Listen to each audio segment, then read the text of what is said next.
चंदन तो चंदनपणे, चंदन तो चंदनपणे सहज गुणे संपन्न, वेधल्या त्या धन्य जाती भाग्य होती सन्मुख.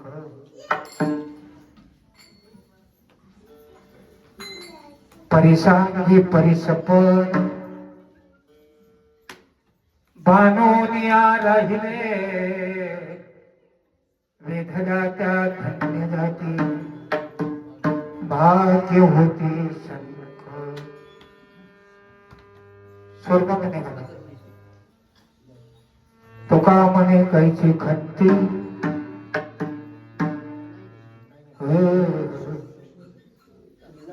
काही तुमच्यामध्ये दाबा. तुका म्हणे कैची खंती, सुजाती ते टाचली, वेधल्या त्या धन्य जाती भाग्य होते सन्मुख.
समस्त सूर्यवर्य प्रज्ञा प्रभात सूर्या सुखोदय,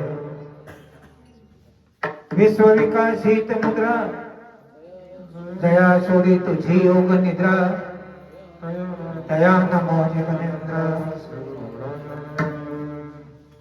वचनायिका कमलापती माझी रंगाची विनंती, कर थोडी तू कधी काय आपण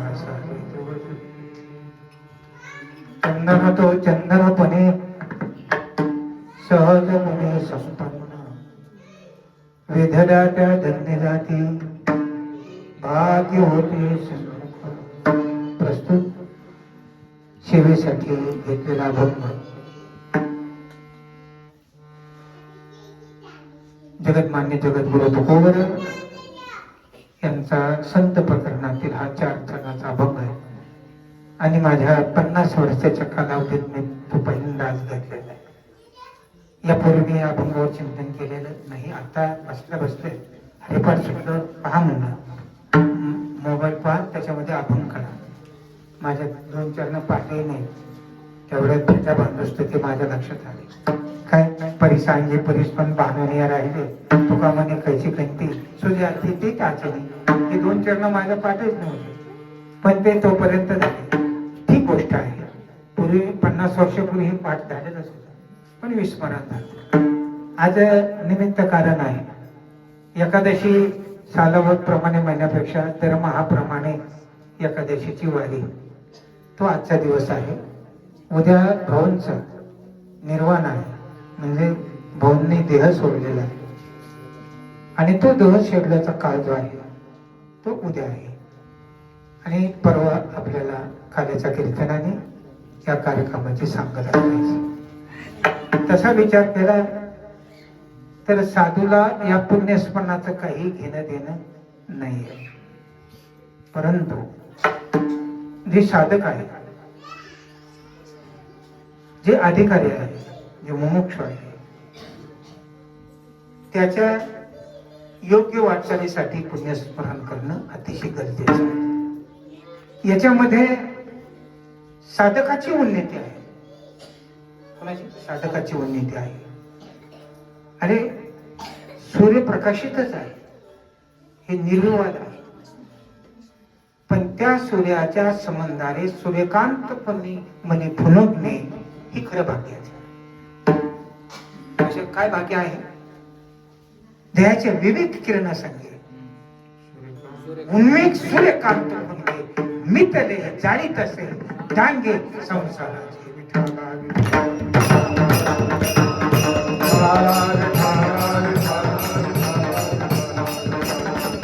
हो, आणि म्हणून माऊली आपलं तुकोबरायाने या अभंगामध्ये कुठे नाम निर्देशन केलेलं नाही. म्हणजे नाम घेतलं नाही, संतांचं घेतलं नाही आणि भक्तांचंही घेतलं नाही, म्हणजे अधिकाराचं घेतलं नाही आणि त्या अधिकारावर जाणाराचं पण घेतलं नाही. याचा अर्थ तुकोबरायांना कंटाळा नव्हता, नाहीये, कंटाळा आलेला नव्हता. त्याचं कारण असं आहे, आपलीच अनुभूती वर्णन करताना, आपल्या स्वरूपाचं वर्णन करताना, जसं मालकाचं नाव घेताना बाई लाजते थोडस वीर मध्ये, त्याप्रमाणे या अभंगामध्ये ओतपोत जे भरलेलं असणारा अर्थ आहे ते तुकोबरायांची खरी अनुभूती आहे. तुकोबरायांचा अधिकार आहे तो. कसा?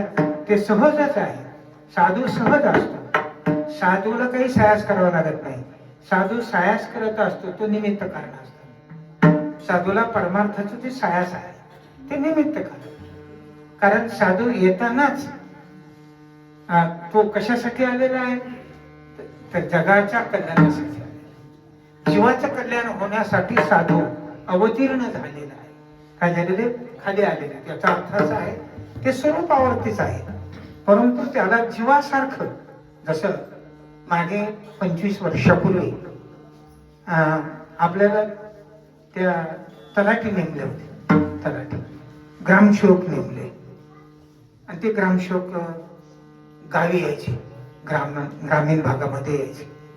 तेव्हा ग्रामीण भागामध्ये तो ग्रामसेवक आणि तलाठी जर पॅन्टीवरती एक करून जर आला तर शेतकरी त्यांच्यापर्यंत जातच नव्हता, कारण त्यांचा तो पेरावा पाऊस नाही, शेतकऱ्याची ताकद नव्हती त्यांच्यापर्यंत जाण्याची. आणि म्हणून त्या काळामध्ये तलाठी धोतर नेसून येत होते. कशासाठी? आपल्यासारखं. याचा अर्थ असा आहे, धोतर नेसणारा तलाठी शेतकरी नव्हते, पण तलाठी शेतकऱ्यापर्यंत जाण्यासाठी धोतर नेसून आला, तसा साधू जीवापर्यंत जाण्यासाठी धोतर नेसून आला.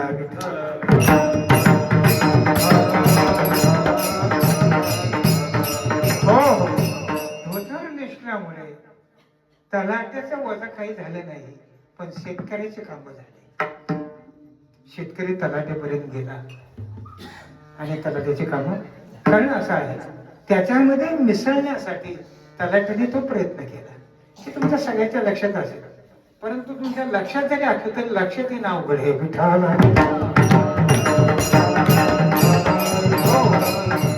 आणि ही त्या वेळेला दृष्टांत होऊन माझ्या पुढे येणं हे माझ्या भाऊंच्या कृपेचं फळ आहे. काय आहे? त्यांची कृपा आहे. संतांची कृपा झाल्याशिवाय या गोष्टी घडतच नाही. आपण जाणून बुजून करून ते घडत नसतात, त्यांना कृपा व्हावी लागते असते आणि त्या कृपेचं हे फल असतं, ते आपोआप होत असतं. त्याला काही करावं लागत नाही, फक्त एक आहे, सर्व टाकून तेच करावं लागतं. म्हणजे त्याला म्हणजे बाकीचं काही करावं लागत नाही असा शब्द आहे त्याच्यामध्ये. काय? बाकीचं काही करावं लागत नाही, परंतु सगळं टाकून तेच करावं लागतं.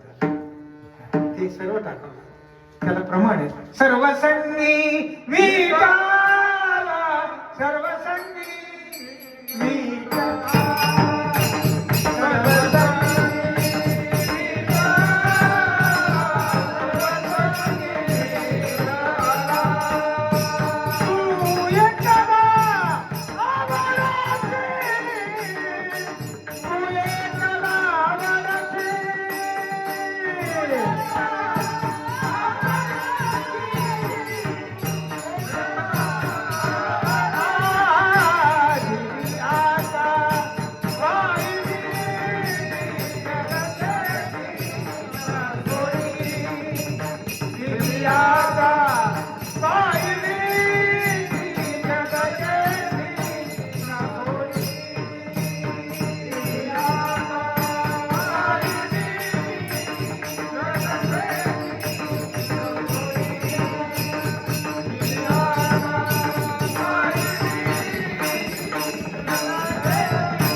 सर्व संग विटाला.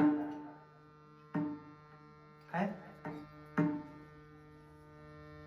काय झालं? सर्व संग विटाला.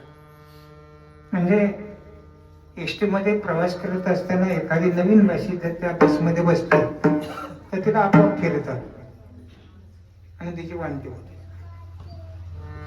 एसटी मध्ये प्रवासी असतात 60, 65, 70 पर्यंत, 55, 50. ज्यावेळेला ती बाईची वांती होत असते त्यावेळेला एखादा माणूस म्हणतो याच्यात, हे बाई याच्यामध्ये टाक, तुला जी वांती आलेली आहे ना ती याच्यामध्ये टाक. का बरं? का बरं? तिला वांती झाली की बाकीच्याला आपोआपच फिरत. पण तिला वांती झाली कशी? तशी तुम्हाला वांती झालं बाकीच्याला फिरण, पण तुम्हालाच वांती व्हायला म्हणजे त्याला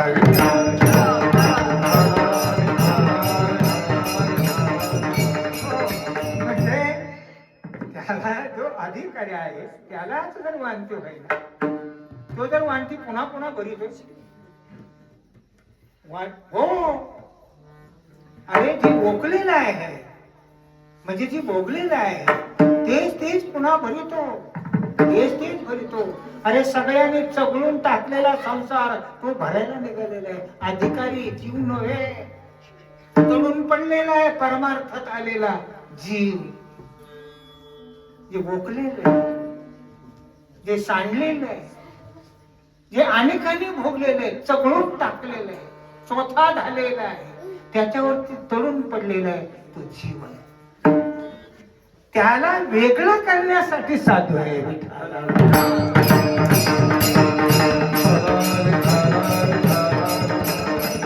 हो, साधू मी अभंग जो घेतलेला आहे ते आज मी याच्यामध्ये साधूचं फार फार वर्णन करणे असं नाही. त्यांचं वर्णन झाल्याशिवाय राहणारच नाही, त्यांचं वर्णन झाल्याशिवाय राहणारच नाही. परंतु त्यांच्या समोर येणारा जो पुरुष आहे त्याच्याकडे थोडं पाहणार. थोडं मी लवकरात लवकर सोडतो. दिवसभर तुम्ही ऐकताय, दिवसभर मीही बोलते. दिवसभर काय बोलतो मी? आयुष्यभर बोलतच आलेलो आहे. विठाला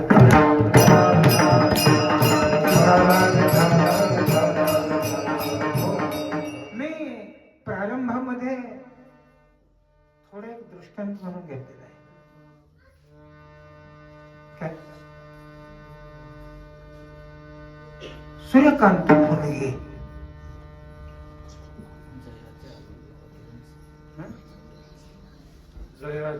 जयाच्या विवेक किरण संगे उन्मेष सूर्यकांत फुलगे असं मी त्याला सिद्धांत करण्यासाठी पण ओळी दिली आणि दृष्टांत घेण्यासाठी पण ओळी दिलेली. कारण या ओळीमध्ये सिद्धांत तर आहेच, पण याला सरभरीत याचा दृष्टांत आहे. कारण पूर्वार्थामध्ये त्यांनी सिद्धांत वापरलेला आहे. त्याच्या विवेक किरण संगे हा सिद्धांत आणि खरा तो उपादान कारण आहे आणि निमित्त कारणाचं वर्णन 3.5 टोकामध्ये केलेलं आहे. गंमत आहे त्याच्यामध्ये. रचना करण्याच्या बाबतीमध्ये ज्ञानोबराय तुकोबराय संत मंडळी ही रचना करताना कसं गौणत्व द्यायचं आणि कसं विशेषत्व द्यायचं हे त्यांनाच कळतं. आणि त्यांचं झालेलं आपल्याला कळालं म्हणजे आपलं काम झालं.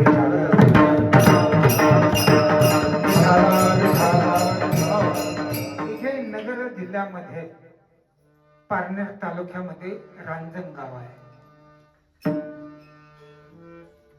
2 रांजण गाव आहेत. एक मशिदीचं रांजण गाव आहे, मस्जिद आहे. ती मस्जिद सगळे महाराष्ट्रातले लोक, शास्त्रज्ञ तज्ञ लोक सुद्धा पाहायला येतात. पण त्या असणाऱ्या बारवाला कसा प्रवेश केला हे अद्याप कोणाला कळत नाही. त्याची जी खालच्या टोकामध्ये जी तळपायरी आहे, तळसरी, त्याच्यावरती टाकलेले दगड त्याच्यावरती लिहिलेले. तो दगड जर खोलला तरच त्या वेलीला बाजूला करून तुम्हाला शंकराच्या मंदिरापर्यंत जाता येतं. आतापर्यंत 450 वर्षामध्ये शंकराच्या मंदिरात कोणाला जाता येत नाही. मी तिथे कार्यक्रमाच्या निमित्ताने गेलो. तेव्हा थोडस आवर्षणाचा भाग होता आणि मी त्या बावरामध्ये उतरलो. तेव्हा त्याच्यावरती लिहिलेलं होतं उर्दू मध्ये. त्या तिथून त्याला सुरुवात आहे. म्हणजे दगडाचा त्याच्यावरती 25 थर आलेले आहेत, पण शेवटचा थर जो आहे खालचा, म्हणजे पहिला थर, तिथून सुरुवात करावी लागते. तर वरची दगड निघतात, नाही ते निघत. ही त्या असणाऱ्या गौंडेची कला आहे लक्षामध्ये. त्याप्रमाणे कुठल्या अंगाला कुठून सुरुवात करायची ही साधूची कला आहे.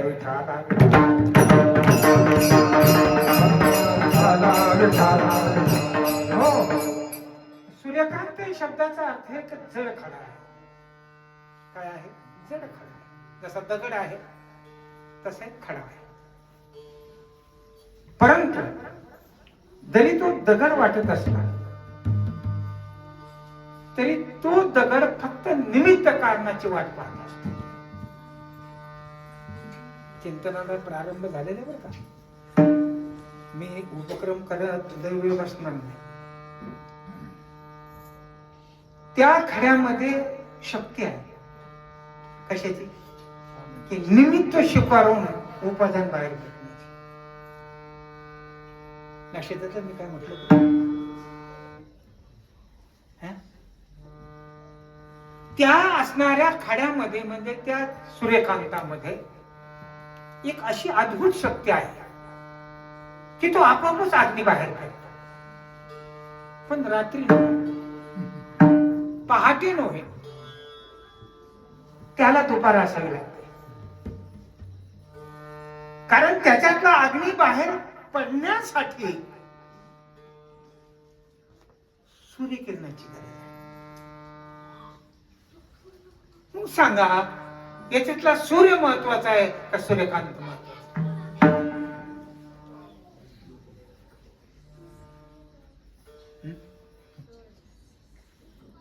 बोला, तो सगळे अधिकारी आहेत, मूर्ख फक्त मीच आहे.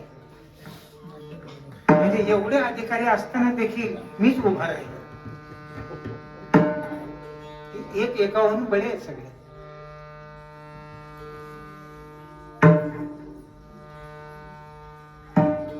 मी का उभा राहिलो? तर मी काहीतरी बोलतो, कोणी काही म्हणणार नाही म्हणून राहिलो.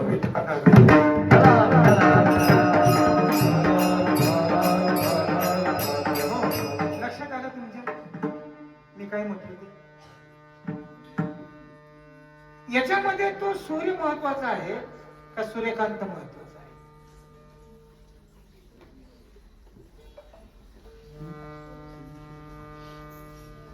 तुमच्या लक्षात आलं, पण तुम्हाला असं वाटतं चुकतं का काय? अरे सूर्य सहज आहे. सूर्याचं असणार आहे ना, ते सहज आहे.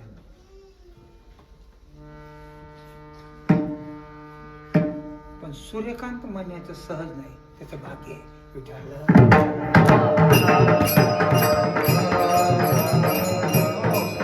जर सूर्यकिरण दर्शन झालं नाही तर सूर्याचं काहीच होणं होणार नाही.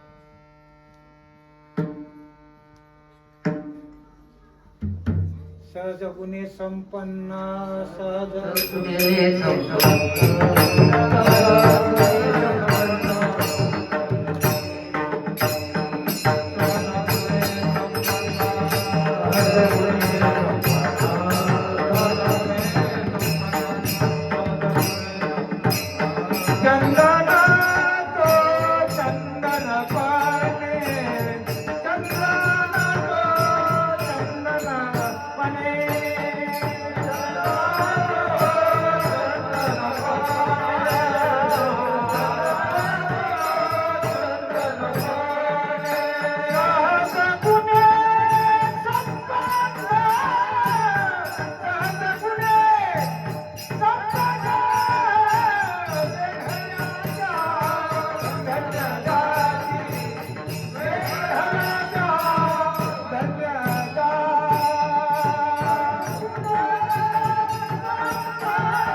मिळाले. त्याच्यावर जरी आकाशामध्ये ढग आले तरी सूर्यावर काही परिणाम होत नाही. झाला तर आपल्या तोंडावर होतो का सूर्यावर होतो? परिणाम जर झाला तर आपल्याला सूर्य दिसत नाही का सूर्याला सूर्य दिसत नाही. मग अवकाशामध्ये जे ढग आलेले आहेत ते सूर्यावर आलेले आहेत का आपल्या डोळ्यावर आलेले आहेत? कोणावर आलेले आहेत? आपल्या डोळ्यावर ते आलेले आहेत का सूर्याच्या तोंडावर आलेले आहेत ढग? तुम्हाला कसं वाटतं? आपल्या डोळ्यावर आलेले. सूर्यावर ढग आले तरी त्याचा काही उपयोग होत नाही, कारण ते ढगावरती जो प्रकाश आहे तो ढगाचा नाही. ज्या ढगाने सूर्याला आच्छा दिलेला आहे त्या ढगालाही प्रतीत येण्यासाठी जो प्रकाश आहे तोही सूर्याचाच आहे बेटा.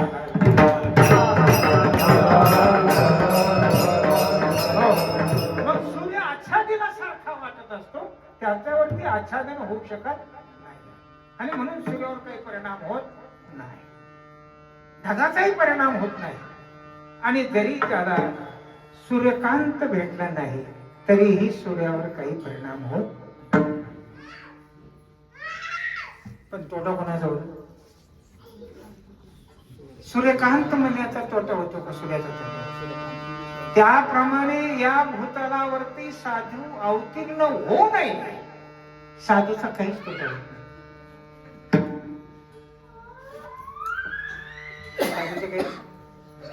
पण साधूला राहत नाही. काय होत नाही? कारण एखादा श्रीमंत माणूस गाडी घेऊन चाललेला आहे बाजारात किंवा वारी सारखा काल आहे, पैठणची वारी आहे, आळंदीची वारी आहे किंवा पंढरपूरची वारी आहे आणि त्या वारीच्या कालावधीमध्ये द्वादशी सुटल्याच्या नंतर त्याची गाडी 50 माणसाची गाडी मोकळी चालली. मग तो माणूस काय करतो? स्टँडच्या आजूबाजूला उभा राहून यायचे का पुण्याला कोणाला, यायचं का पुण्याला कोणाला. कोणी नाही बसलं म्हणून त्याचा काही तोटा होत नाही, पण कोणी जर बसलं तर त्याचा नफाही होत नाही. पण जाणाराचा प्रवास घडल्यामुळे त्याला आनंद झाल्याशिवाय तो त्यांच्याकडून काही घेण्याचा प्रयत्न करत नाही. फक्त तो पोहोच केल्यानंतर त्याच्यावरती जो आनंद झालेला आहे तो आगळा वेगळा. गाडी तर त्याची जाणारच आहे, पण जाणाऱ्या गाडीमध्ये जर माणसं बसून गेली, वारकरी बसून जर गेली तर त्याला अधिक अधिक असा आनंद होतो की आपण जे केलेलं आहोत त्याचं फल आपल्याला प्राप्त झालं. त्याला पैसा नाही मिळाला, पण गाडीमध्ये प्रवासाचा प्रवास झाला हा आनंद त्या गाडीवाल्याला होतो. म्हणजे सगळ्याच गाडीवाल्याला नाही, काही असं म्हटलेलं नाही. त्याप्रमाणे संतांचा तोटा काही होत नाही, पण संतांना आनंद प्राप्त होत नाही. संतांचा जो आनंद आहे, आईचा जो आनंद आहे तो लेकराच्या हितामध्ये. कोणाच्या हितामध्ये? लेकराच्या संतुष्टतेमध्ये आई संतुष्ट होतात. का शिष्याचे नाही?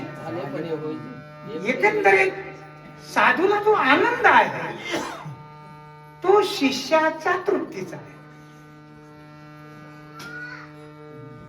तसा साधूचा तोटा होत नाही, पण तोटा साधकाचा झाल्याशिवाय राहत नाही. साधूची गरज साधूला आहे का देवाला आहे का जीवाला आहे? असा कोणता एखादा मुलगा आहे का आम्हाला आईची गरज आहे म्हणणार? त्यांनी मागच्या जन्मात अशी ईश्वराकडे विनंती केली का प्रभू मला पुढच्या जन्माला सुद्धा आई पाहिजे बरं.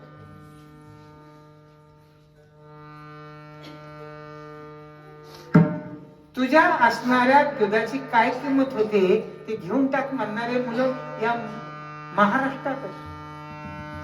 तुझी पाजलेले ना मला का तुझं आजच्या नियमाप्रमाणे 35 रुपयाप्रमाणे त्याची बेरीज तुझे देऊन टाकतो. तू नेहमी सांगते ना तुम्हाला पाजलं सांभाळा. म्हणजे अतिशय उर्मिट राक्षीचा हे पुरुषा प्रवृत्तीची मुलं जन्माला आजही कलियुगामध्ये जन्माला आलेली आहे. या शब्दाने आईला सांगणारी मुलं आहे, तरी हे त्याच्याबद्दल विचार न करता आई पाहिजेच राहती. हे आईचं आई पण आहे.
लेकराचे हे म्हणजे असा एकही मुलगा नाही की हे प्रभू मला पुढच्या जन्मामध्ये आई असल्या वाचून जमणार. तो जन्माला आल्याच्या पुढे होतो, ते अपेक्षा करत नाही. असा कधी जीव नाही की माझ्या जन्माच्या अगोदर किंवा माझ्या जन्माबरोबर साधूचा अवतार हो, असं कोणाला वाटतं? अशी कोणी कल्पना केली सांगा? आता प्रत्येक लोक म्हणतात माझा जसा जन्म झाला तसा मुलीचा पण कुठतरी झालाच असेल. मग का जमत नाही महाराज सांगा तुम्ही? आता हे आमचं काम आहे का जमत नाही? याची काळजी जास्त आहे का साधूची काळजी जास्त आहे? बोला.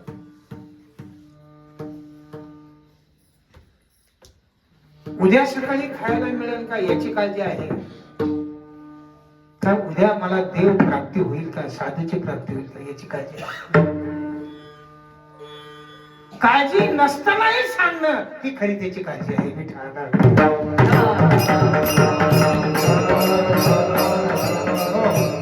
असं कोण आहे की त्याला त्याची काळजी नसताना अशी नदी येते काय तुमच्या घरी? या पाणी म्हणायला ताण्याने जावं लागतं का नदी येत असते? अशी एकच जाते या जगामध्ये, त्याला प्रमाण झालं. अशी कळवळ्याची जाते, पण त्यांची जी तळमळ आहे त्या तळमळीला फल त्याच वेळेला प्राप्त होत की जो असा भाग्यवान साधू की तो सारखी वाट. मेघाची वाट पाहणं, मेघ चातकाची वाट पाहतो का चातक मेघाची वाट पाहतो?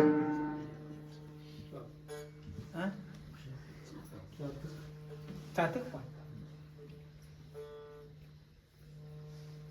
चकोराची वाट चंद्र पाहतो का चंद्राची वाट चकोर पाहतो?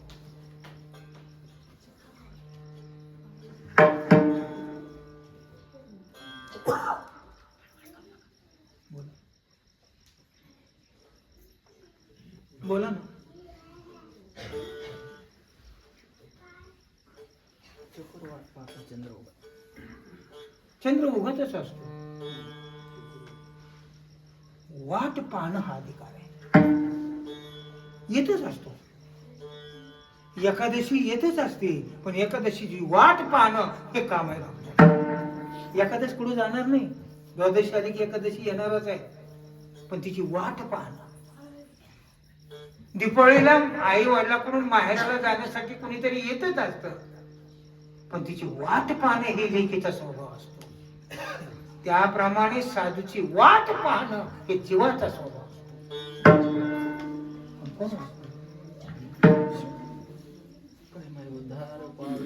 काय कृपा करेल ऐसे संकट करा समाधान चित्त माझे.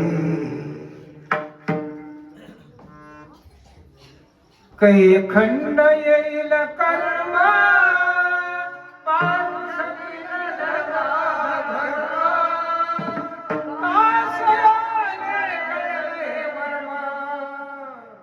मनोनी तुझा ध्यात असो.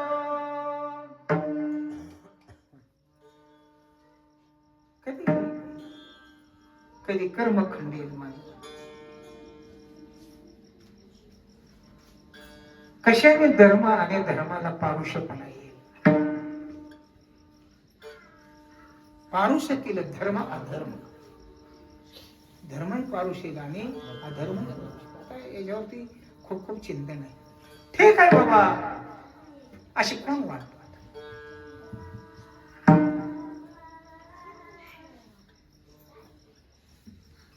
असं झालं काही. ज्या ज्या देशामध्ये साधू राहतो तिकडे असं तक्रार लागला. अरे बापरे. अरे त्या देशीची बोली ते कडून येत शिवाय तू शिकून झाले. अरे जिकडे साधू आहे तिकडून येणारा वारा जरी आला तर तो असा सामोरा आलिंगन द्यायसाठी जातो. काय सांगू रे तुम्हाला? कीर्तन काय सांगण्यासाठी आहे का? हा सांगणं माझा निर्लज्जपणा आहे विठाला. आणि ही स्थिती का वाणीने सांगायसाठी असते? अरे विरहिणी जैसे तुमच्या भारतीय संस्कृतीमध्ये, हिंदू संस्कृतीमध्ये संक्रांतीचा दिवस एवढा महत्वाचा सौभाग्यवती. आणि अशा कालावधीमध्ये तिचा मालक सीमेवरती लढायला. संक्रांतीच्या दिवशी बाकीच्या बायांचा निघाणा चाललेला असतो, पण ती फसवलेली असते. कुठे माझे मालक? पतिव्रताने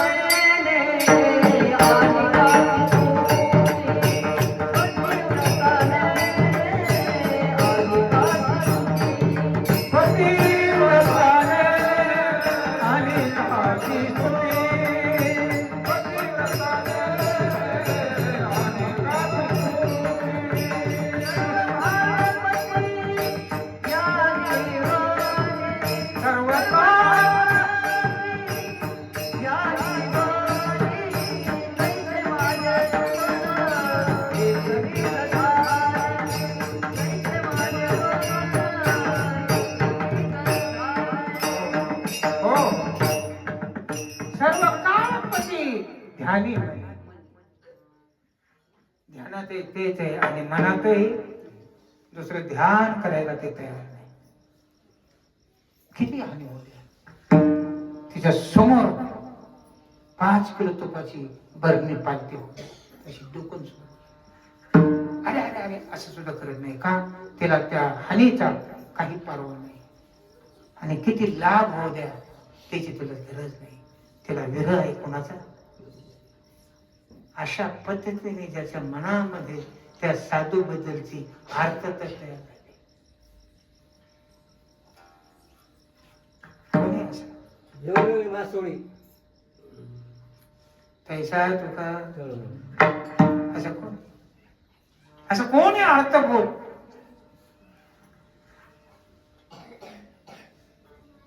महाराज म्हणतात त्या अर्थभूतासाठी आमचा माल.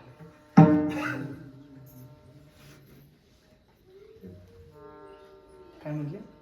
आम्ही जे आलो ना आणले नाही ना ते कोणासाठी आणले? महाराज म्हणतात अनुभवाचे रस सोडू सोजविता काय करू आम्ही? कोणासाठी आणले हे? कोण आहे हा अधिकारी पुरुष? आमचा जो असलेला अनुभव, आम्ही आणलेला जो देव आहे, आम्ही आणलेलं जे ज्ञान आहे, आम्ही आणलेली जी भक्ती आहे, आम्ही आणलेलं जे प्रेम आहे, हे आम्ही द्यायला आलेलं आहे. कशासाठी द्यायला? कोण कोण घेणार आहे?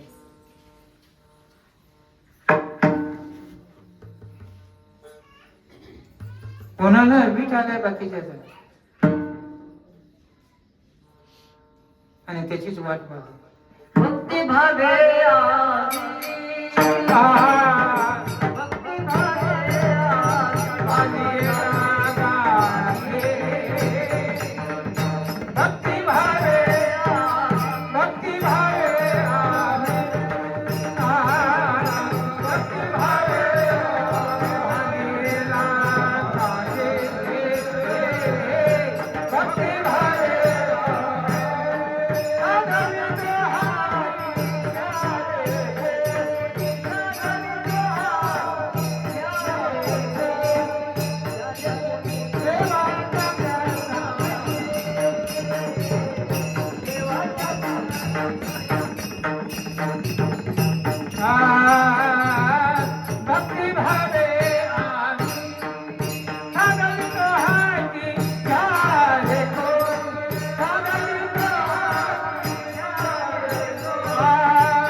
आम्ही आमच्या भक्तीने भावाने त्याला बांधले, त्याला घेऊन आले. पण कोण आहे साधवी तो हटी? हट म्हणजे बाजार. या बाजारात कोण साधेला आलेला आहे? कोण आलेला आहे जिंकण्यासाठी? कोण असा भाग्यवान पुरुष आहे की तो साधूची वाट पाहतो? हो कोण आहे रे बाबा? सांगा वाटतं तुम्हाला कीर्तन पुढं? मला तर वाटतं बंद करा.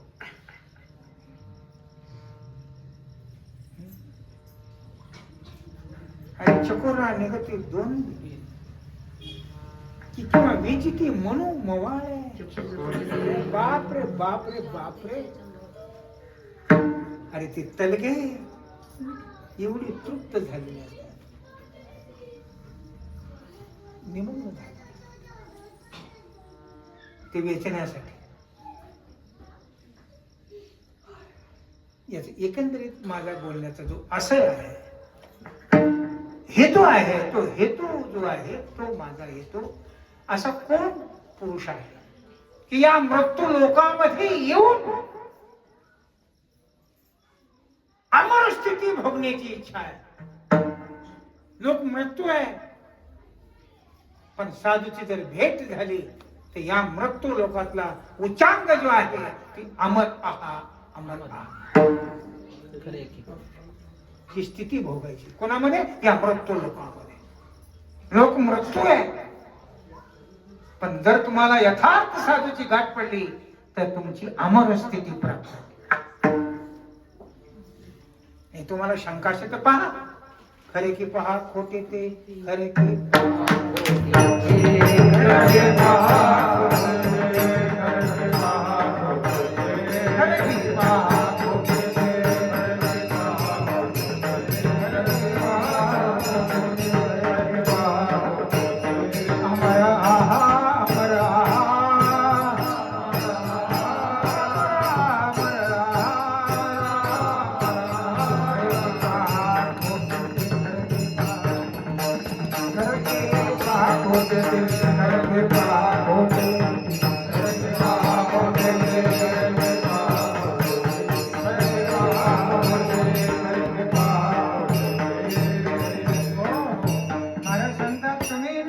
मृत्यू लोकात जरी आलेले असले तर तुम्ही अमर आहे. तुमच्या पाठीमागे मरणाची उपाधी लावून घेतलेली आहे. काय म्हटलं मी? जन्माची आणि मरणाची उपाधी लावून घेतलेली आहे. त्याच्यामुळे तुमची अमर स्थिती न कळाल्यामुळे काय या मृत्यू लोकांमध्ये एक अमर स्थिती आहे.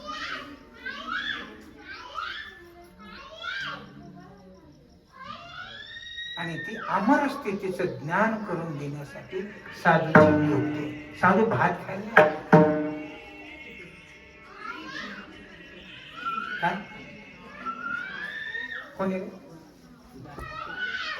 साधू जो आलेला आहे, अरे शांत कर शांत कर. अरे लेकराचा रागराग करावा तर मग कीर्तन तरी कोण आहे का? कारण लेकराचा रागराग करायचं म्हणजे त्यांच्या आईचा रागराग केल्यासारखं म्हणजे लेकरू गेलं उठून आई बी गेले उठून. मग काय तुमच्याकडे भोप्या करून सांगत बसू?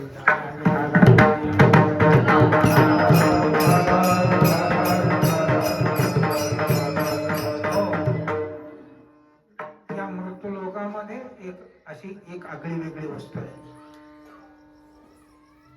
की तिला मर शब्दाचा आडनाव सुद्धा लागत नाही. काय लागत नाही? मृत्यू ही आडनाव सुद्धा शिवत नाही. पण ही अमर स्थिती जी आहे ही स्थिती प्राप्त होण्यासाठी सन्मुख व्हावं लागते. कोणाच्या सन्मुख व्हायचं? तर साधूच्या सन्मुख. या लागे सुमती जोडती जोडती शांत संपत्ती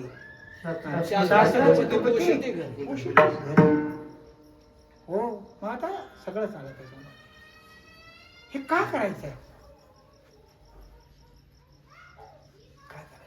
अरे लग्न होऊन श्रीमंतीला जमा करण्यापेक्षा करताना श्रीमंत नवरा करावा म्हणजे काम सुचलं.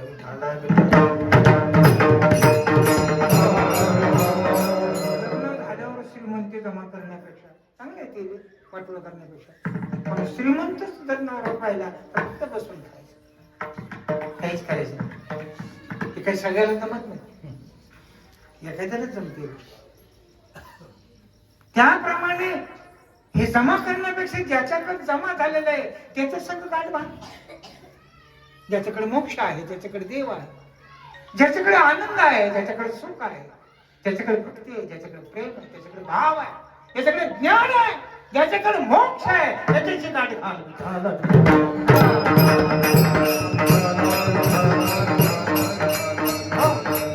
कारण याचं वाण आहे. एखादा तो मोक्ष द्यायला उदार आहे पण त्याच्याकडे भक्ती नाही. एखादा ज्ञानी आहे त्याच्याकडे प्रेम नाही. एखाद्याकडे प्रेम आहे त्याच्याकडे ज्ञान नाही. एक आहे एक नाही. पण असं नाही आमच्या साधूच्या बाबतीत. मी ज्या साधूचं वर्णन करतो त्याच्यात उणीव कोणती नाही आहे. उणीव एकच आहे, त्याच्याशी आपली गाठ बांधल्या जात नाही. मी ह्या वस्तूवर का भर देतो याचं एकमेव कारण आहे. आपला चाललेला परमार्थ जो आहे तो देखी ऐकी आहे.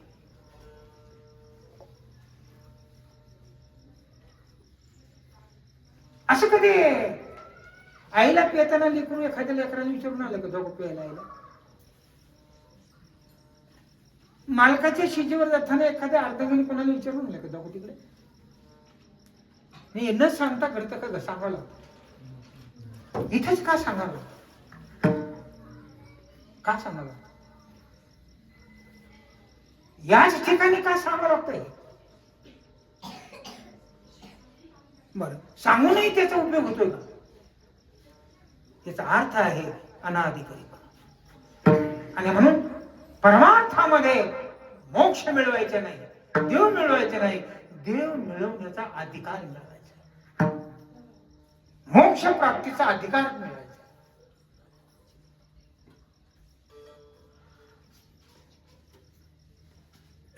कोण असा पुरुष आहे? मोक्ष तुमच्या करता नटून खटून सजलेला आहे. हातामध्ये ही पुष्पमाला घेऊन ती मोक्षरूपी नवरी नटून उभी आहे. कोण आहे?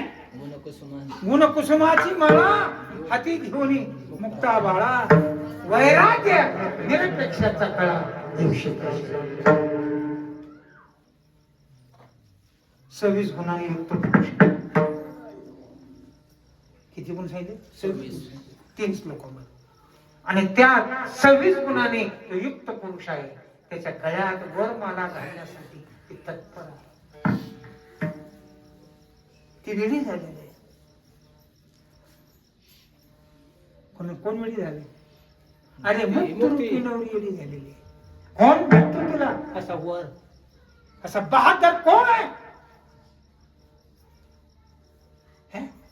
की ज्याने या सर्वावरती मात केलेली आहे? साधूच्या संगतीत जीवन व्यतीत करून आत्म अनात्म संशोधन करून परमात्म स्वरूपाचं यथार्थ ज्ञान करून मोक्षाच्या मार्गावर मुक्त स्थिती भोगतोय. असा कोण आहे? तो खरा भाग्यवान आहे.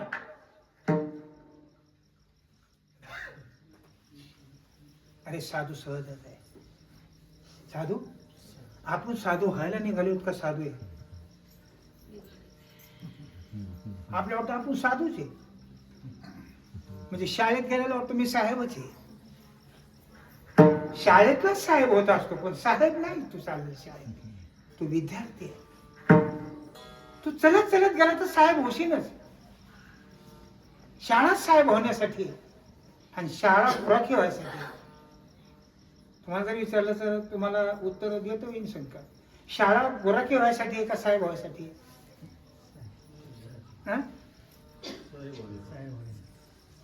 पुन्हा एकदा विचारतो, शाळा गुराखी होण्यासाठी का साहेब होण्यासाठी? बरं जाऊ दे, तसं का लक्षात येईल. शाळा पास व्हायसाठी का नापास व्हायसाठी?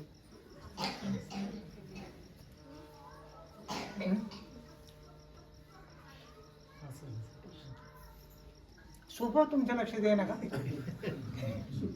इतकं सोपं नाही ते. हो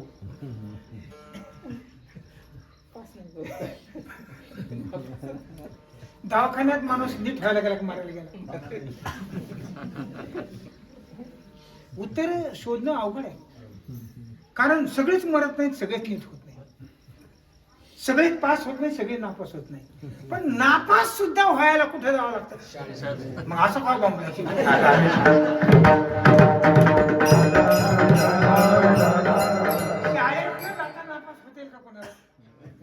बोला, कोणी सांगा मला, मी त्याचा ऐकतो, त्याला देतो उपाय. कारण आम्ही संशोधन केलेलं आहे ना. हे काय आम्ही मोकार बोलतो का सुचलं म्हणून? आम्ही त्याच्यावरती संशोधन करणार आहे. प्रत्येक शब्दावर, प्रत्येक वस्तूवर आम्ही विचार करणार आहे. तासानुतास, काय तासानुतास त्याच्या प्रत्येक शब्दावरती विचार करणार आहे. गुरामागे जाऊन नापास होता येत नाही. नापास व्हायला शाळेतच जावं लागतं. म्हणजे गुराखी बनायला सुद्धा शाळेत जावं लागतं. झालं गुराखी. हो, त्याप्रमाणे नापास व्हायला सुद्धा परमार्थाच यावं लागतं आणि पास व्हायला सुद्धा परमार्थाच. आणि असं कोणी तर मी एका विद्यार्थ्याला भेटायला गेलो होतो आणि तो एका हॉलमध्ये अभ्यास करतो. मी त्याच्यापासून 3 बाऱ्या गेलो, 3 बाऱ्यात परत आलो. पण त्यांनी कोण आले मला ते ओळखू यायला. त्याचा इकडे येणारा वेश वेगळा, तिथला वेश वेगळाच होता अभ्यासाचा. पण तो अभ्यासात इतका मग्न झालेला होता. मी त्याच्यापासून 3 वेळेला गेलो आणि इतकी त्याला पण गरज होती माझ्या भेटीची आणि मला पण गरज होती त्याच्या भेटीची. चौथ्यानं मग मी गेल्याच्या नंतर अंदाजाने त्याच्या पाठीवर हात ठेवला. मग त्याने पाहिलं. म्हणजे 3 वेळा त्याच्यापासून जाऊन 3 वेळा माघारी गेलं तरीही मी आल्याचं त्याला कळालंच नाही. एवढा अभ्यास जेव्हा होता तेव्हा पास होतो. शाळेत पास व्हायला एवढा अभ्यास करावा लागतो तेव्हा क्लास 2 क्लास 1 अधिकारी होतो. तर मोक्ष मिळायला किती करावं लागेल? सकाळी येतो म्हणजे संध्याकाळी आल्यावर यावं लागतं, आज येतो मला उद्या यावं लागतं? बोला ना, असं एखादं लग्न आहे का उद्या येतो? अरे परमार्थाची किंमत कळणार कधी? असा कोणता संसार आहे जा म्हणणारा? जाऊ नको म्हणणारा मात करून येतो त्याला म्हणतात बहादर बेटा.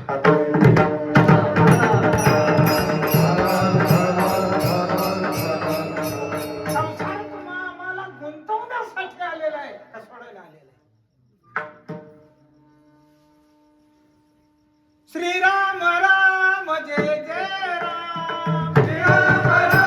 जय राम, श्रीराम राम जय जय राम, श्रीराम राम जय जय राम, श्रीराम राम जय जय राम, श्रीराम राम जय जय राम.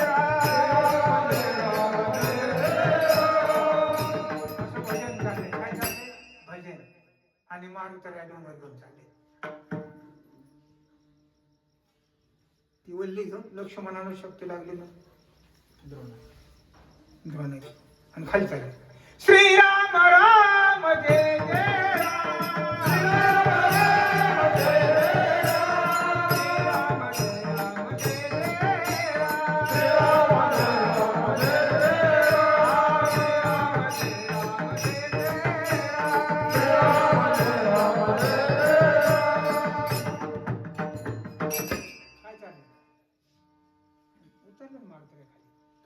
हे गुंतायचं भजन आहे का सोडायचं भजन आहे? हे भजने हो, हे भजन कशाच आहे? मारुतीला गुंतून ठेवायची का पोच करायची?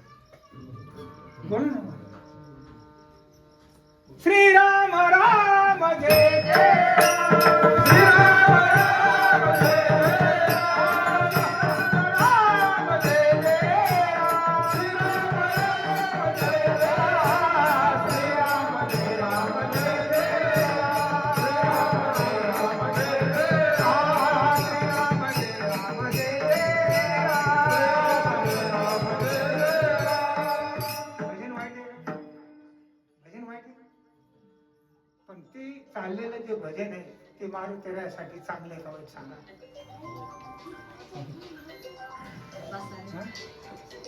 बोला ना.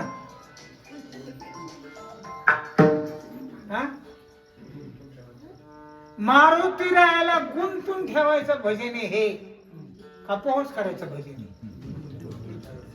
तसं हे तुमचं जे भजन चाललंय सगळ्यांचं तुम्ही पाहिजे ती हे गुंतून ठेवायचं हे का पोहोच करायचं? याचा मेळ लागतो का तुम्हाला? जे तुमचं सारखं भजन करते तुम्ही तुम्ही तुम्ही तुम्ही तुम्ही ते हे गुंतून ठेवायचं भजन हे का सोडायचं भजन? काय सांगू मी नसतो सगळं अंधारच ना. तू बघ ना उजेड पडले का कसा अंधार आहे का उजेड इतक्या खाली येऊन मला बोलायला लावलं. एवढी खाली यायची माझी इच्छा नाही. मी कशासाठी बोलतो? याला कोण झुगारलेलं आहे? झडझडून बहिलाने असते जेणे पावस अव्यंग असा पावता माझी प्राप्तीशिवाय मागायला कोणी मी आत्म्याचा भाव जेही जेवा ज्या वेळा केला ठाव एक मी वाचून हेर देवा मानिले एक स्वरूप कळून घेऊन तू जर त्याच्या संगतीत लागला तर पोहोचल्याशिवाय राहणार.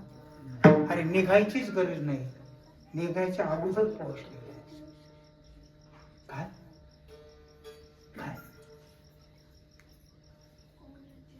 त्या आईली चिथडी सरले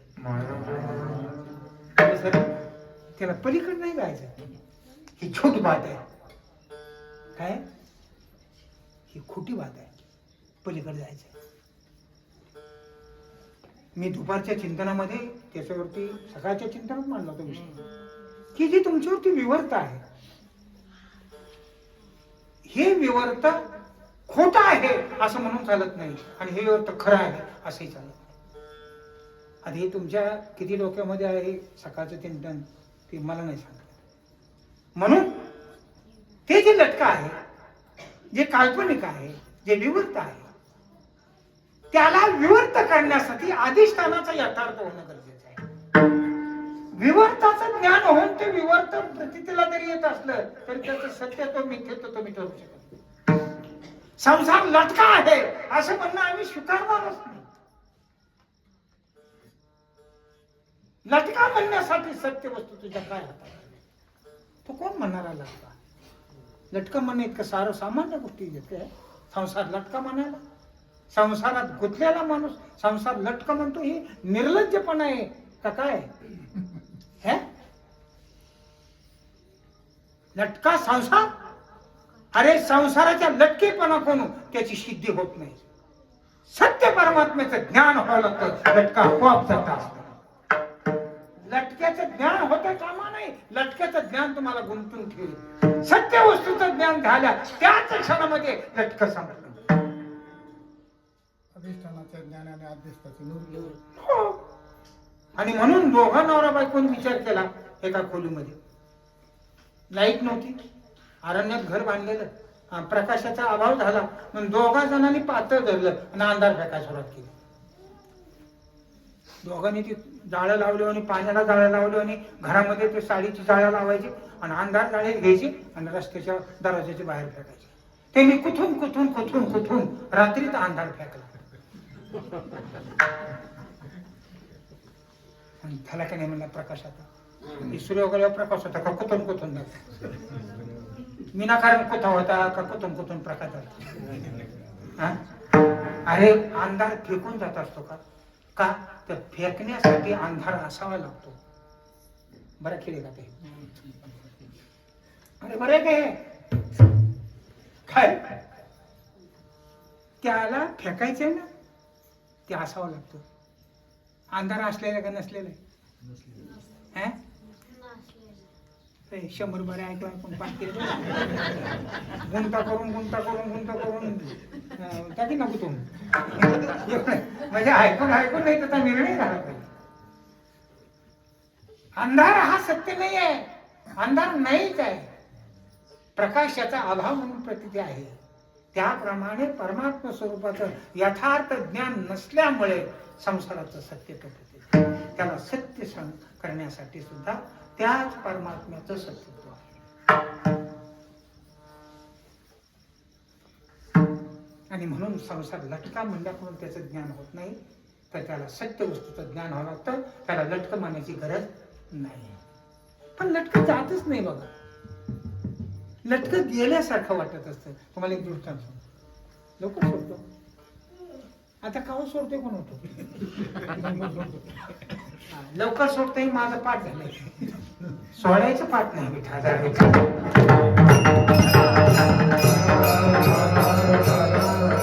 अतिशय सुंदर असा सालस कुटुंब होत आणि भाग्यवान कुटुंब होत की त्यांना पोर नाही, सोर नाही, सासू नाही, सासरा नाही, आई नाही, बाप नाही, दीर नाही, भावजा नाही, दोघच. कोणतं भाग्य कोण आहे ते कोण होतो? काय यज्ञ केलं का काय कोणीच नाही. एकाने चाळली आणायची आणि एकाने चहा वाटायचा. अशा घर चहा पहाटे 3:30ला. पहिला पिरियड कोणता? पहाटे 8:30, नंतर मग 5ला, नंतर 8:30. अशा रात्रभर चहातच दिवस घालत होती.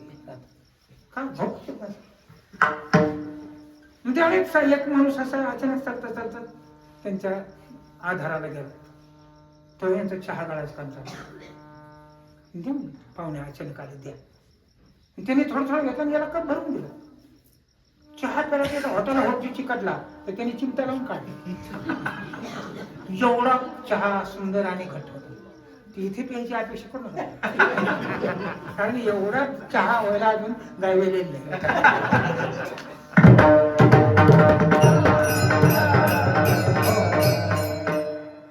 एवढा चहा वाढला तरी ती ठरवून रोज चहा प्यायचा. चहा प्यायल्याशिवाय दिवस मावळूनच द्यायचे. यांचा चहा प्यायचा म्हणजे प्यायचा रोज प्यायचा. गाळायला सुरुवात झाली की आला राम राम. कधी काही दिवस राम राम म्हणले, काही दिवस त्याचं गपचूप बसले. काही करा तो माझा, तू गपचीप बस नाही तर उठून जा, मी चहा प्यायल्याशिवाय जाणार असं मनात म्हणायचं. 6 महिने निघून गेले. चहा घेऊन गेल्यावर दोघं नवरा म्हणजे हे कुठपर्यंत चालणार असं. ती माझा का त्याचा दोष आहे. तुम्ही म्हणले पहिल्यांदा चहा द्या तेव्हा मी दिला. हे आता असं नाही चालणार. याला काहीतरी आता वेगळं काहीतरी नाटक करायचं. हा तर काही जायला तयार नाही. मग असं करू म्हटले, तू आला का? मी त्याला सांग, तुला म्हणा का, अरे पाहुणा आला तरी तुझा चहा झाला नाही की मी मारायला सुरुवात केली. तुला उशीवरच काठी मारेल, पण तो चांगला आरडायचा. आणि मग आपले भांडणं सुरू झाले, तो राहणार पण ठरवून मी तसंच कर. तू दारात आले तर काय तुला सांगितलं होतं ना, एवढा मोठा अतिथी चहाच्या आवडीने येतो आणि त्या अजून आला तरी अजून चहा केला नाही. तुला काय बघू का, काचकुची खूनच उठला तो. आता बघू का मारामारी करून तुमचा का. 2-3 उशीवरच मुख्य मारले. मी रे याने ते पाहिलं आणि गेला ना बाहेर. बाहेर जाऊन असं कावलेलं उभा. यांचं भांडण संपलं. गेला गेला. अहो मी तो म्हणायचा, मी मारल्यासारखं नसते का, तू काय जाते. ती म्हणजे तुमच्या मारल्याने जातं का, तो मी रडल्यासारखं केलं. ती म्हणजे मी मारल्यासारखं केलं. हे माणूस मी गेल्यासारखं केलं. त्याने दोघांच्या मध्ये उडी टाकली, मी गेल्यासारखं. हा गेल्यासारखा वाटतो का जातो. हे नाटक साधे गेले. अरे चहाला सोपलेला माणूस गेल्यासारखा वाटतो तर पुन्हा मागा येतो. तुम्ही कशाला चोकले का बसू सांगत. आता हे म्हणजे कीर्तन ऐकत कशाची चट लागली ते तुम्हाला. तेव्हा तुम्ही जाणार आहे. अरे तुमच्यापासून हे सगळे विषय पुन्हा पुन्हा पुन्हा पुन्हा नटूनच येतात का जातात.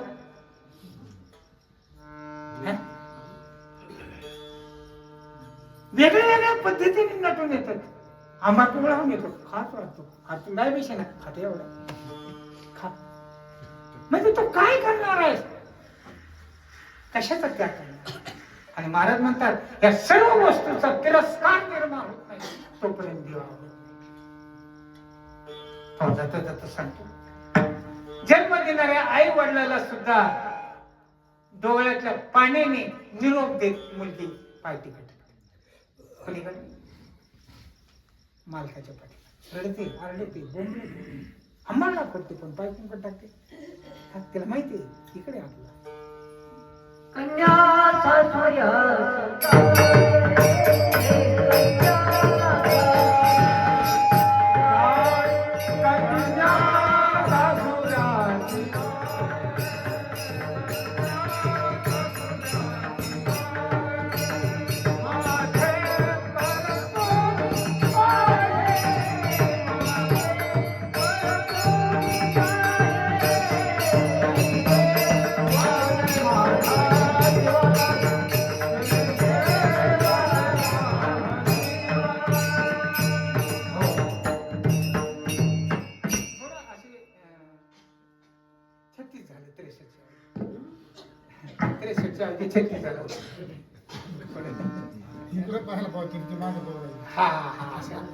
विषय माझा पुढे चाललेले आहे.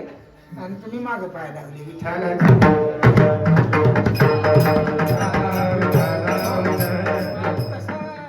कीर्तन करायला असलं तर त्याला फिट बसलं करायला ते बसलं पण नानाला बसत नाही पण त्याला तंत्र विचार केला तर ते पाठीमागे पाहते आणि पाहू तिचा निर्णय येतोय आणि ते रडत रडत रडत एवढं सहज नाही पण सोडायचंय त्याला ती आम्हाला फोडच सोडते त्याप्रमाणे हा संसार सोडणं एवढं शक्य नाही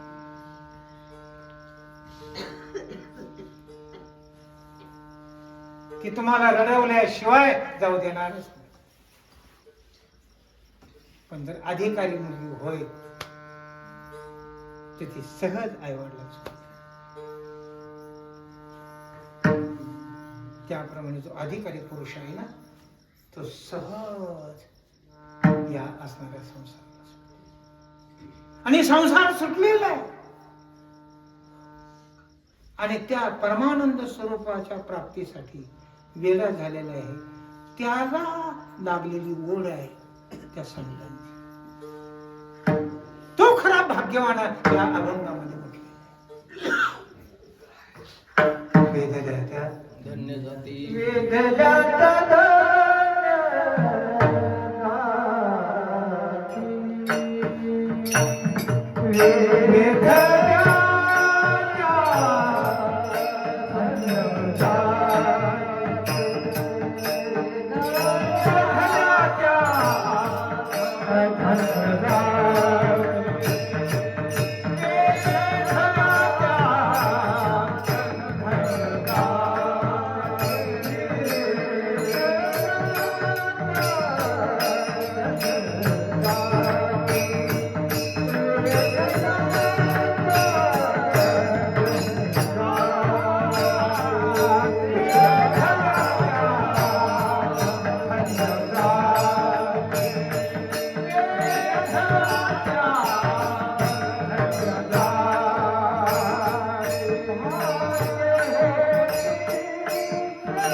त्याला वेळ लागलेला आहे त्याचा अर्थ वेळ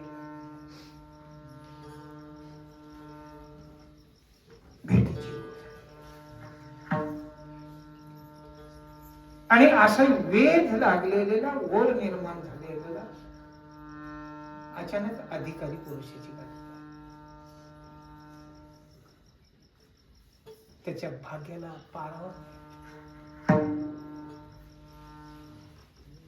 जाता जाता एक गोष्ट सांगतो मंगळवेळेला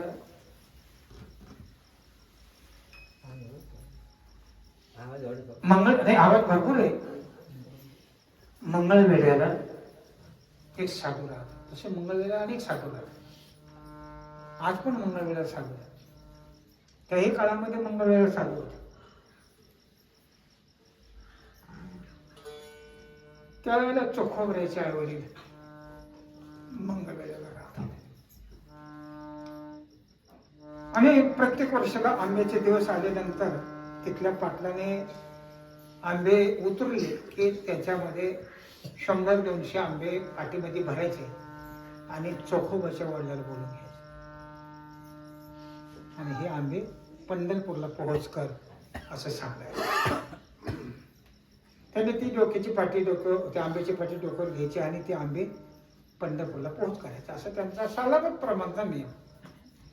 याही वर्षी तशाच पद्धतीने 100 आंब्याची पाटी चोखोबाच्या वडिलाच्या डोक्यावरती दिलेली. दोघंही उभं येतात. ती पाटी कोणी तिने घ्यायची, कधी त्यांनी घ्यायची, कधी त्यांनी घ्यायची, अशी करीत ते कुठे चाललेले पंढरपूर. आणि अशा अवस्थेमध्ये अचानकच एक असा वयोवृद्ध साधू वेशामध्ये एक पुरुष आला आणि सांगितलं, अरे मला फार भूक लागली, फार भूक लागली, आता मी मरणार आहे, मला काहीतरी खायला. तर यांच्याकडे काहीच नाही. त्या चोखोबाची आई म्हटल्या, हो एक आंबा द्या. वेळीच का म्हटले, पाटलाने मोजून दिलेले चिठ्ठी आहे आणि चिठ्ठी आणि आंबे आपल्याला पंढरपुरात बडव्याकडे पोहोच करायचे. एक आंबा कमी पडला तर वर्षभर आपल्याला जेलमध्ये बसवावं लागतं. ती पाटील इतकं सोपी गोष्ट नाही जमणार.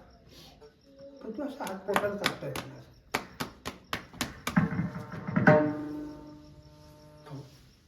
काही होऊ द्या, आपण 1 वर्षाचा जेल बघू, मनाची शिक्षा बघू, पण द्या. अरे याच भुकेल्यामध्ये परमात्मा असू शकतो असं कोण म्हणते? चोखोबाच्या आयुष्यात. आणि त्याचा आंबा काढला, त्यांनी आंबा तो थोडा बिलबिला केला आणि चोखा घेतला. अरे अरे अरे अरे भयान आंबाटे, काय भयान आंबाटे दिला. परत आंबा कोण होता? आंबा पत्त्याने सांगितलं भयान आंबट आहे. आता काय? मग त्याने ओटी केली अशी, असा पदर खावला, ओटी तो आंबा टाकला. उष्ट आंबा, चोखलेला आंबा कसा पाठीत मांडावा म्हणून ओटी टाकला. ओटी खावली आणि तिथे गेल्यानंतर ते आंब्याची पाटी उतरली. तिथले ते बडवे आले, त्यांनी ते सगळे आंबे मोजून घेतले, पण एक आंबा कमी पडला. एक आंबा कुठे? याच्यावर तर एवढे आंबे चिठ्ठीवरती, आणि आंबे तर एवढे भरतात. वाटाने खाल्ला का आंबा? त्याला हो आम्ही कसा आंबा खाणार, मग आंबा कुठे? अहो आम्हाला वाट्याने एकाने भुकेलेला माणूस भेटला. तिच्या गळ्यामध्ये तुळशीची माळ होती, यज्ञपवीत होता, भुकेलेला होता, बारीक तोंड केलेलं, आमच्या पोटात तुटलं आणि त्यांनी आंबा दिला. सोंग करता का तुम्ही? नाटकं करता का? सेवा करायची जेवण आले असं अगोदर शब्दामध्ये ती बोल. तुला आम्हाला काही शिक्षा करायची ती करायची, पण आम्ही लबाड बोलणार नाही. तुम्ही ते देवाला विचारा. देव विचारून सांगतो का? देवाला विचारित असेल का? आम्ही बावळट आहेत का? असं कोण म्हणतो होता? तो पुजारी. त्याला काय माहिती देव बोलतो म्हणून? नालायक म्हणजे लायक नसलेला. नालायक म्हणजे शिवे नाही, नालायक म्हणजे लायक नसलेला, अनाधिकारी. तिथे होता पैसा आपटाय. हा लबाड बोलतात. त्याने तो पदर सोडला, त्याच्यामध्ये बाळ काय होते? चोखून दिलेल्या आंब्यामुळे चोखोबा लावला तो ओटीमध्ये. असं भाग कधी असतं? अरे पोटात बाळ व्हायचे पण ते ओटीत होतं काय? भाग्य होते सन्मुख भाग्य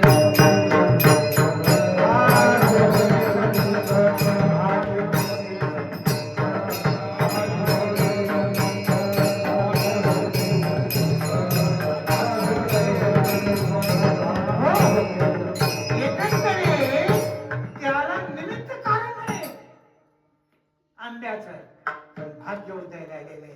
आणि म्हणून त्याच परमात्म्याने साधूचा वेश करून त्यांच्या अनेक जन्मातल्या सेवेचं फल म्हणून त्यांच्या ओटीत चोखो भरायचं कोण्या पुण्य फल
काय काय केलंय मी त्याच्यासाठी काय यज्ञ केलं? का याग केलं? का पृथ्वी भरून दान दिलं? काय केलं? काही माहित नाही प्रभू, काहीच माहित. मी काहीच केलंच नाही, कारण मला ते काही आठवत नाही का. पण काही न करता या संतांची भेट झाली कशी? प्रभू सांग, कोणतं पुण्य माझ्या पदरी आहे?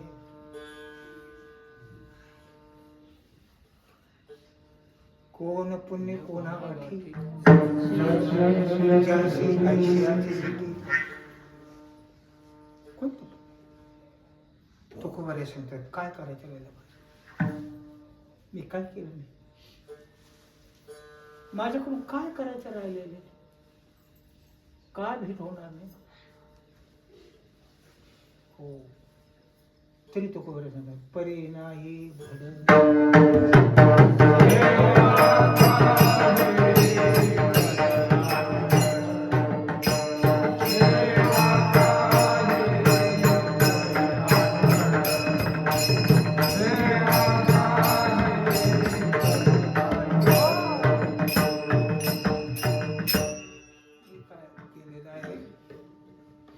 मी असं काय केलं तेव्हा मला अशा साधूची भेट झाली.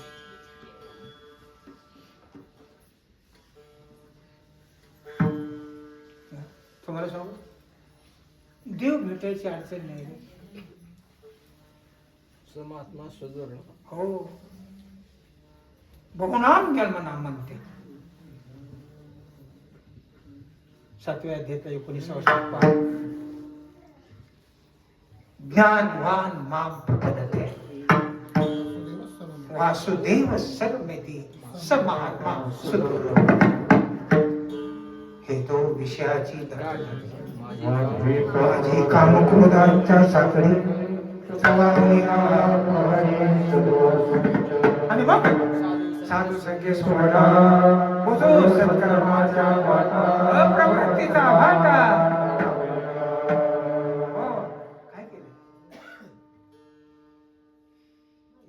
काय काय केलं म्हणण्यापेक्षा बहुनाम जन्मनाम.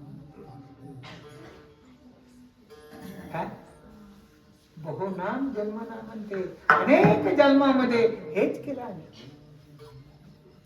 आम्ही दुसरं काहीच केलं नाही. मागे मोठा जन्म. हो हेच हेच करीत केलं आलो. आम्ही.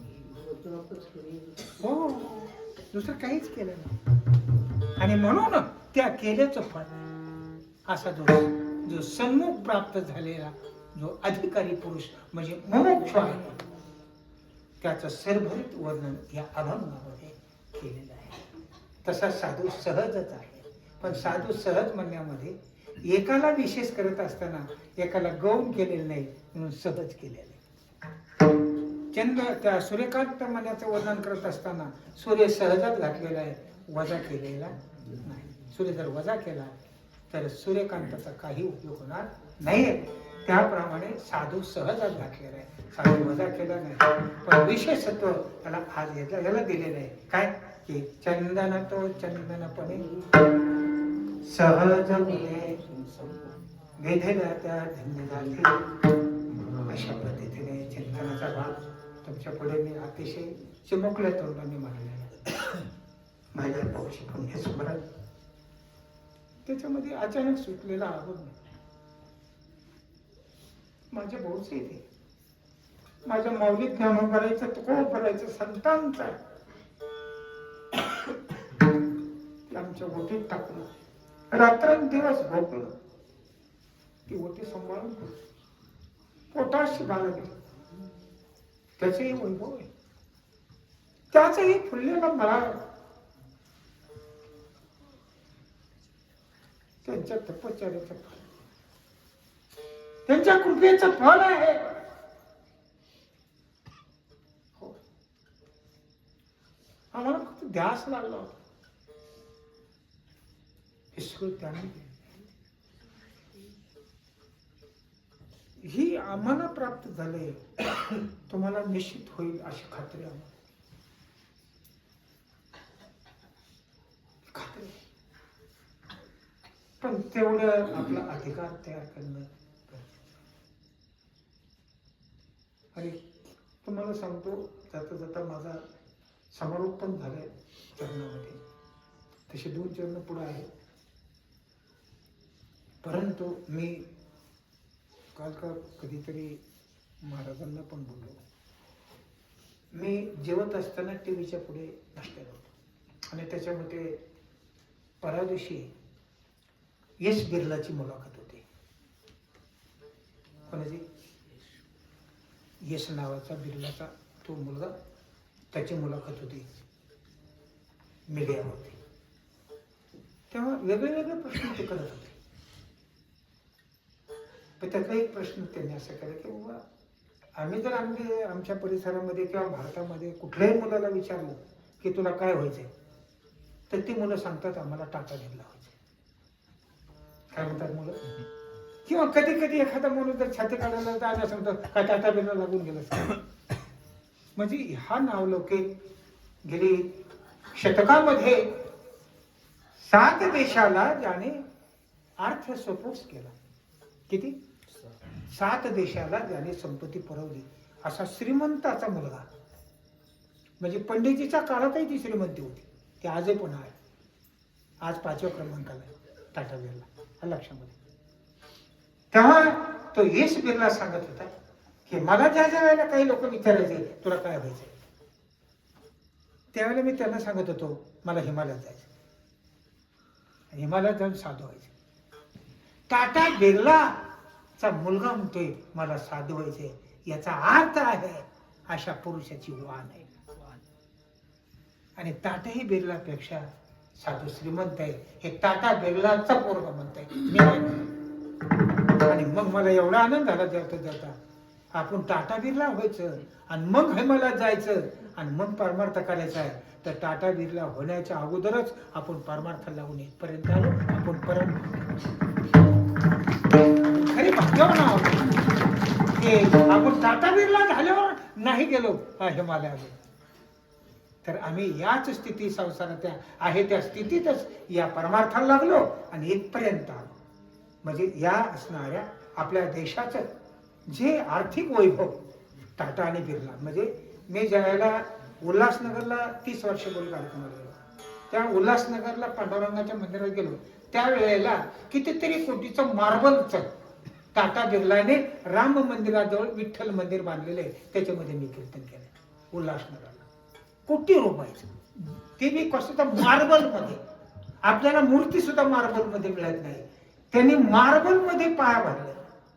मार्बलचं मंदिर आहे. एवढा श्रीमंत पुरुष सुद्धा सांगतो मला साधू व्हायची इच्छा.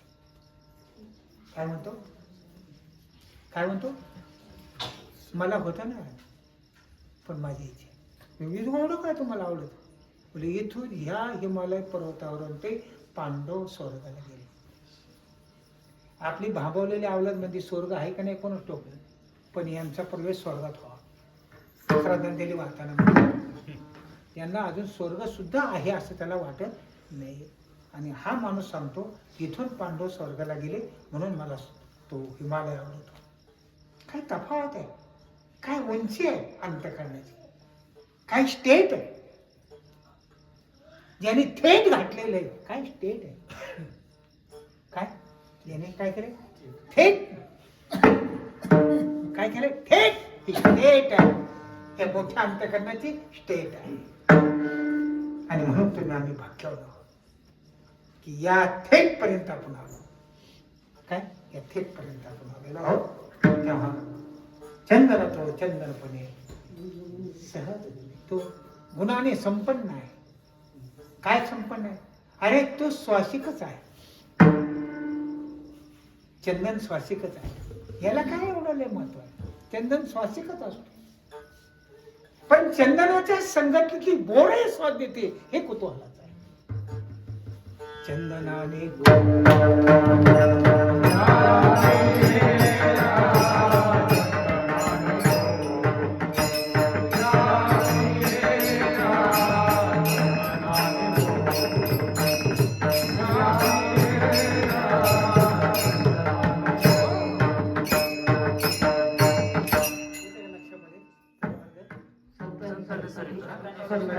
संताने सरिता केला वैशोपरी, चंदनाने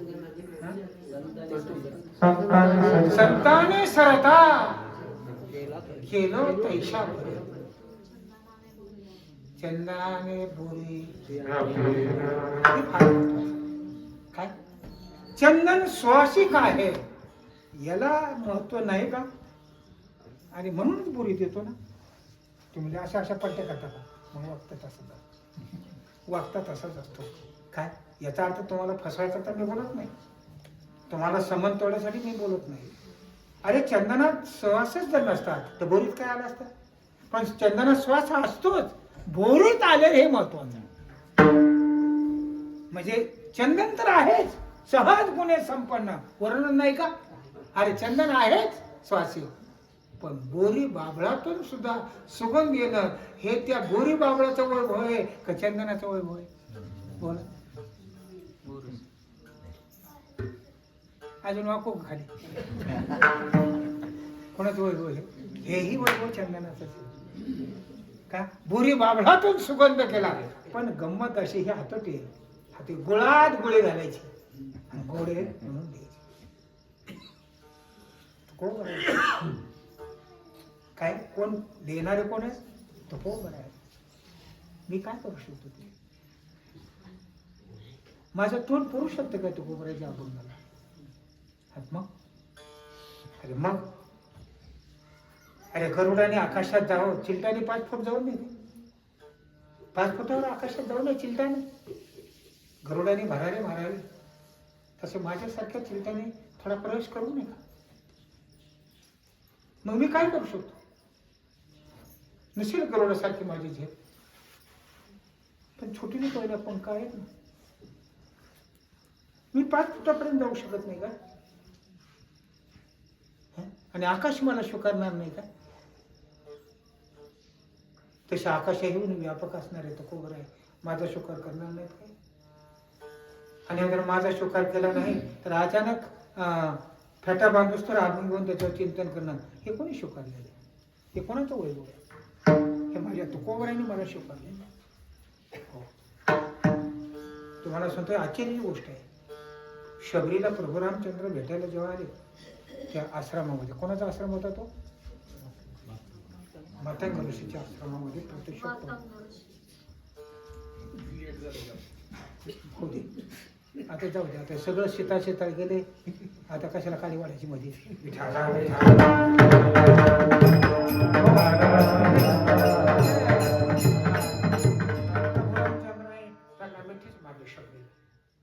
शबरीने कधी पाहिलंच नाही, कल्पना करत होती फक्त कशी असतील असं पाहिलं तर ते मूर्ती पाहिलं, शबरी पार विरूनच गेली.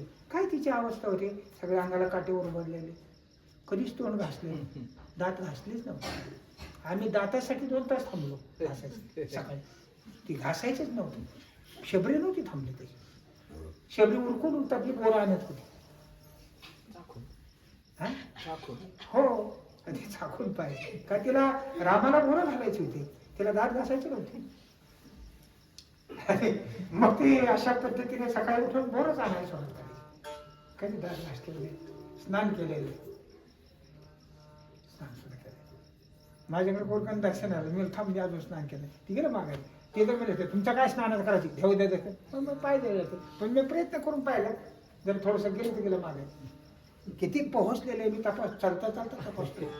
मी काय म्हणजे अति बहादराच्या हाताखालून आलेलो, मी अति बहादराच्या हाताखालून आलेले. म्हणजे तुम्हाला दिसतो असं आहे कधी, मी चालता कशी परीक्षा बघाल, त्याचा काही मेल तो मलाच लागायचा नाही, लागला तर मलाच लागतं, कोणाला लागू शकत नाही. कसा तासने घेईन सांगता येईल. सांगलं ते भाग ठीक आहे. आता आंघोळ केलं दर्शन, नाही तर द्यायचं असलं गेलं तर नको. काय तुला आंघोळ करावं लागते का? आतून आंघोळ माझी तुला आतून झालेली माहितीच नाही. हे बाहेरची आंघोळ होईल नाही तर नाही. शबरीला आंघोळच नव्हती. रावण लक्ष्मण मला काय अवस्था आहे, देवी को कोण तुम्ही? हो स्वामीजी. काय तिचे दात कोणी कर, तिचे होट कोणी कर, तिचा कलर कसा, इथं काय अवस्था आहे. अरे लक्ष्मणा बावळ्या, वर काय पाहतो बघा, हा जो ढेग आहे ना, ढेग, हा ढेग बोराचा लागलेला, हे शबरीचा माझ्या करता. जेवढी बोरं करंडलेली आहेत तेवढ्या बोरात राम राम राम माझ्या प्रभूसाठी करंडलेले आहेत. आणि हे जे फुलं दिसतात ना, हिरवी पिवळी लाल फुलं, हे माझ्या शबरीने 6 महिन्यापासून अरण्यामध्ये शेज भरलेले. हे फुले, हे काय अंत करा, ही तशी नाही, ही अशी आहे. लक्ष्मणाला मेळ नाही आणि रामाला मेळ लागल्याशिवाय राहिला नाहीये बाबा. कारण राम आहे, सर्वज्ञ आहे. लक्ष्मण रामाचा सेवक आहे, पण काय सर्वज्ञ आहे का? लक्ष्मण रामाचा सेवक आहे पण सर्वज्ञ आहे का? नाही. पण राम सर्वज्ञ आहे. अंत करत जाणलं शबरीचे मोठा मुख्य घेतले. लक्ष्मणाच्या वांट्यावाला मी होतो तिथे. त्या तुम्ही विचारा लक्ष्मण, ते जर नाही म्हणलं तर मग मी तुम्हाला खरंच तुम्हाला विश्वास नाही का? तुम्ही लक्ष्मणाला विचारा, नाही तर प्रभू रामचंद्रला विचारा. ते जर नाही म्हणलं तर मी त्यांच्याकडून कबूल करून घेतो. नाही त्यांच्या आता थोडं बोलत नाही म्हणजे कबूल करून घेतल्याशिवाय ना मी होतोच तिथं. तुम्हाला आश्चर्य वाटतं काय? तुमचा विश्वास पटत नाही का मी नाही तिथं? तुमचा विचारा ना मला काय असली तुमच्यात हिंमत कोणाला हे होते का तिथं? आणि ते नाही म्हणल्यावर मी बघत होते. अर्थ असा आहे, विनोदाचा भाग सोडून द्या, चिंतनही भाग आहे. त्या शबरीला काही पाहिलं नाही. तिचा भाव कसा आहे, तिचा प्रेम कसं, तिचा निर्णय कसा आहे, तिचा त्याग कसा आहे. कोणाचा? शबरीचा त्याग कसा आहे. अरे रात्रीच्या रात्री 12 बोकडाची दावण माझ्या लग्नाला बांधली कापायची, आणि म्हणून शबरी रात्रीच निघून गेली. हे पाप नको, हा त्याग आहे. काय काय काय सांगतो मला. थांबतो चंदन काय सहज गुन्हे, चंदन सहज आहे. आणि त्या चंदनाकडे जो आकर्षित झालेला आहे तो भाग्यवान आहे. गोपाल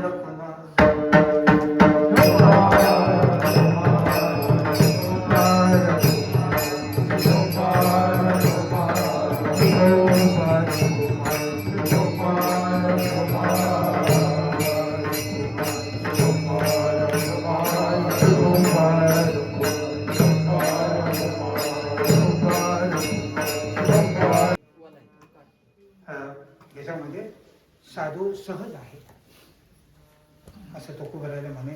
साधू अधिकारीच आहे. सहज आहे म्हणजे अधिकारी. फुलामध्ये सुगंध आहे. बस एवढा भाग सांगतो आणि सोडतो. फुलामध्ये जो सुगंध आहे तो फुलाचा नाही. फुलातून तो वाहतो, दरवळतो, पण तो सुगंध पृथ्वीचा आहे. कोणाचा?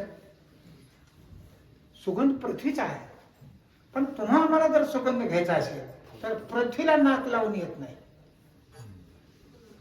जर तुम्हाला तो पराग सेवन करायचा असेल, सुगंध घ्यायचा असेल तर नाक लावावं लागेल, नाक फुलाला, किंवा फुल लावावं लागेल नाकाला. फुल आणि सुगंध एक का दोन?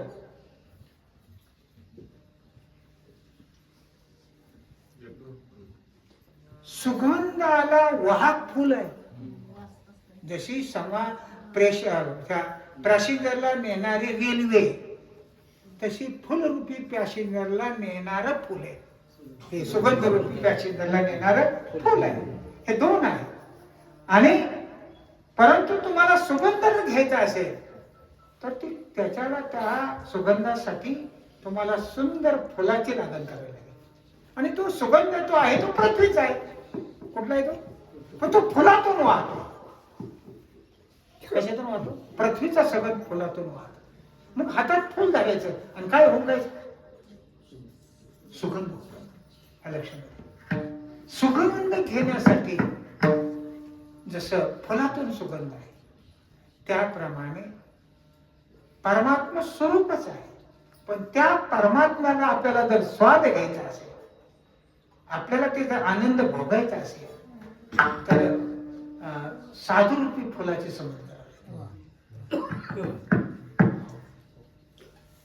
आणि मग त्या फुलाला मध्ये ह्यातही फुलातून सुगंध संपेल, पण त्या मात्र फुलातला नित्य दरवळलेला सहज सुगंध आहे.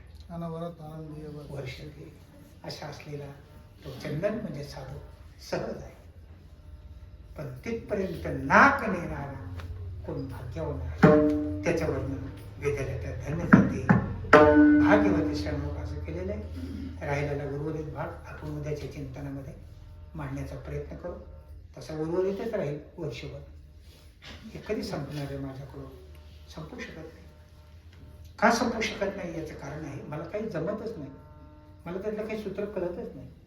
काहीच कळत नाही. मग काय संपणार आहे? आणि म्हणून असा जो ठेवा आहे हा ठेवा त्या भाऊने माझ्याकडे दिला. आणि म्हणून आग्रहाने भाऊंच्या स्मरणासाठी त्यांना काही घेणं नाही त्याचं. पण मी तुम्हाला सांगतो तुमच्या येण्याने तुमचा भाग्य उदय तुम्हाला लिहून देतो. जरी हयात असताना तुम्हाला संगती घडलेली नाही ते साधू कधीच जात नसतो. अरे काँग्रेस जरी वाळलं तरी बिल ठेवूनच वाळत असतं. पाऊस पडला की बिल उठतं.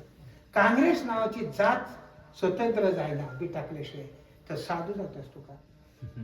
आणि म्हणून एक घडलेली गोष्ट सांगतो.